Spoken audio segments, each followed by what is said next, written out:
Ma'am Linda? Ano yon? Inutusan po kasi ako ng advisor namin na si Ma'am Bravo na kumuha daw po sa inyo ng test paper. Nag-announce na kami kanina. Hindi makaintindi yung advisor ninyo? Napaka-excited para maubusan ng test paper? Inutusan lang po kasi ako eh. Eh kahit na sinunod-sunod mo pa naman.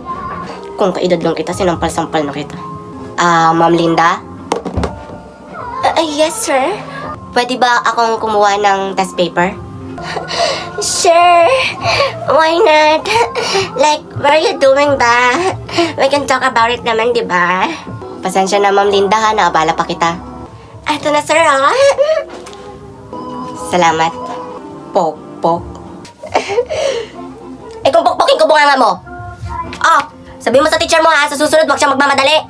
Gitera. Mga classmate, dali-ali kayo. May sasabihin akong mahalaga. Di ba last period naman huwag tayong pasok kay Miss Ilongga? Yan ang gusto ko! Sige, huwag tayong pasok! Oh my God, sige, huwag tayong pasok! May recitation tayo ngayon. Sige naman na Chloe, isa lang to. Sige na nga. Asa na kayo mga classmate ko? Psst! Hoy! Dito! Sino yun?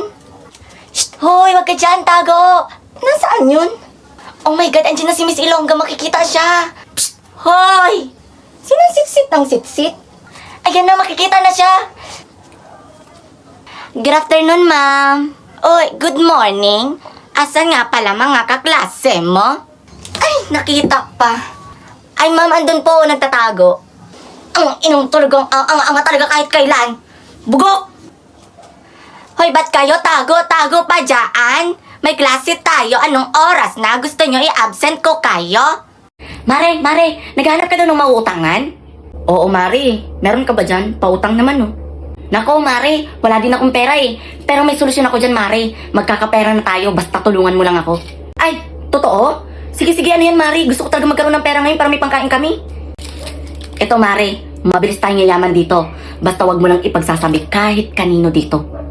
Ay, Mare. Mali na ata yan. Yan naman ang hindi ko magagawa. Kahit walang-wala na ako sa buhay at puro utang ako, hindi ko yung papatusin ganyang trabaho. Bobo ka ba, Mare? Maraming kinatay yung asawa kong baboy. So ngayon, naisip ko gawin nating imbutido, tapos ibenta natin. Mali ako? Mali ata ako eh. Oo naman, syempre. Sige, Mare. Mare, na paghahalataan ka ha. Siguro puno ng katol yung utak mo. Inay, narinig ko sa labas na pinagchichismisan ka ni Chansuling tsaka nung anak niya na para utang ka daw. Ano? Sinabi niya yon? Teka. Nay, ayan na sila oh. Hoy, babaeng ipokrita, anong pinagkakalat mo na para utang ako, ha? Akala mo hindi ko malalaman yung mga pinagsasabi mo sa akin na para utang ako?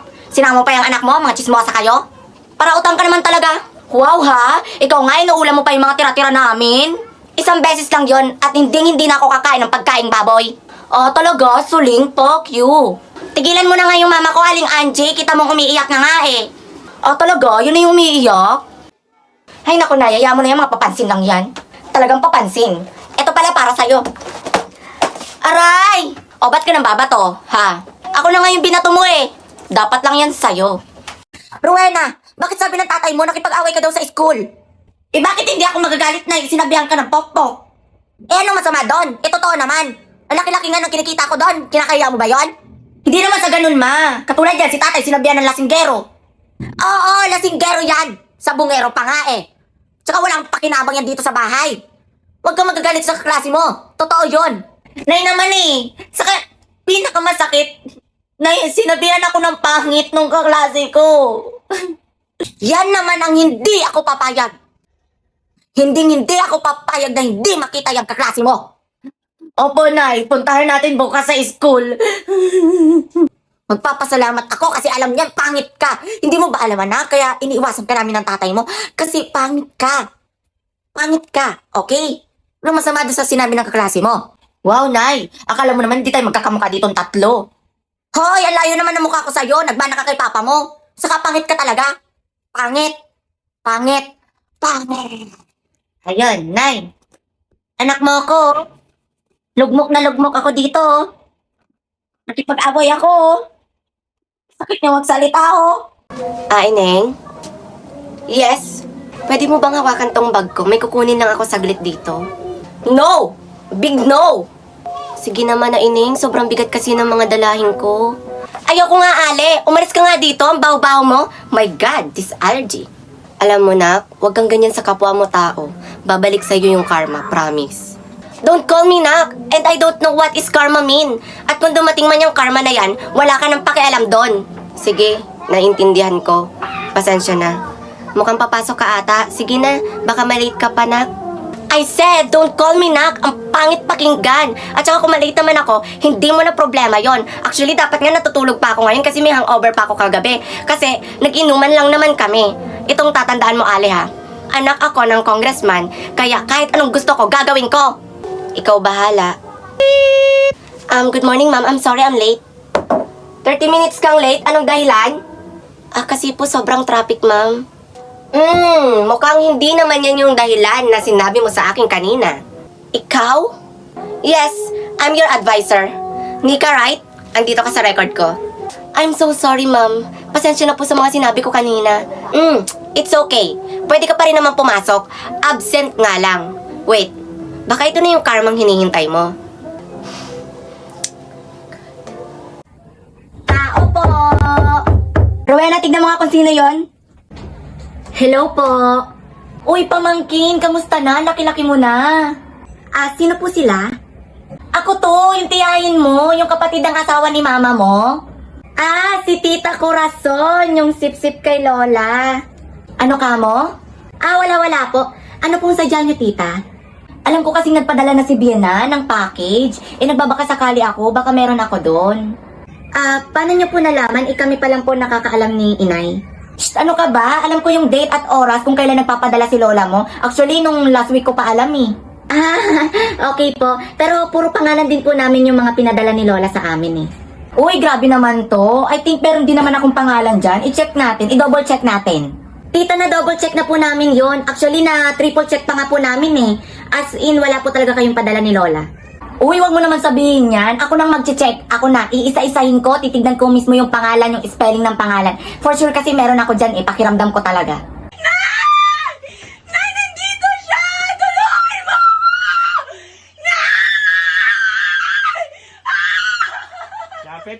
Good morning sa inyong lahat. Ang gagawin natin ngayon ay magre-recitation tayo. Sana makasagot ako. Recitation na naman. Yay! Recitation na naman. Start sa'yo, Chloe. Ilan ang kontinente natin sa buong mundo? Ma'am, 6 po. Rowena, di ba ang buy one take one 3? Ang tamang sagot, Chloe, is 7. Gaga, 2. Sorry po, ma'am. Gusto mo, Rowena, palo ko yung kamay mo? Sinabihan mo ko gaga? Kanino tunog cellphone yun? Ay, ma'am, sorry po. Sa'yo pala, Lando, yaan. Patahimikin mo yan. Kung ayaw mo patahimikin ko buhay mo. Ma'am, ayaw magpatay. Sayaw-sayaw ka pa dyan. Pakain ko yan sa bunganga mo. Nakakatawa yung cellphone mo, Lando, no? Keypad pero pang iPhone yung ringtone. Wala kang pake. Chloe, ito siguro marami tayong matututunan dito. Ito na lang. Ano ba, Rowena? Listahan ko ng utang to. Ayan, may utang ka pa nga sa akin na 20 pesos o tsaka dito si Jessica. Alam ko na, ito na lang. Bago pa, bagong sealed. Ito na lang. Ano ba, Rowena? Sa monitoring ko to. Dito ko inaano kapag mga complete yung mga pasok ninyo. Lagi kasi kayong absent. Hoy, ang ingay nyo. Gusto nyo palabasin ko kayong dalawa? Sorry po, madam. Huwag ka kasing maingay. Nagagalit si madam. Kala mo naman kagandahan. Hoy, Chloe, ang gagawin natin, marami pa tayong mga projects, di ba? Diyos ko, kanina pa kayo ang iingay ninyo! Sorry po, madam. Labas! Opo, ito na po, lalabas na po kami. Ay, kita mo yan si Sir. Ay, may gusto yan sa akin. Ay! Tignan mo, Rowena, sila nga ang iingay. Oo nga, no? Ang ingay din nila. Tignan mo gagawin ko. Ay, oo! Hoy, madam, kayo nga din ang iingay ninyo. Kami nagpubulungan lang. Yung mga bunganga nyo abot sa kabilang room. Kayo ang lumabas. Labas! Ito na nga, lalabas din naman kami. Break time na kasi.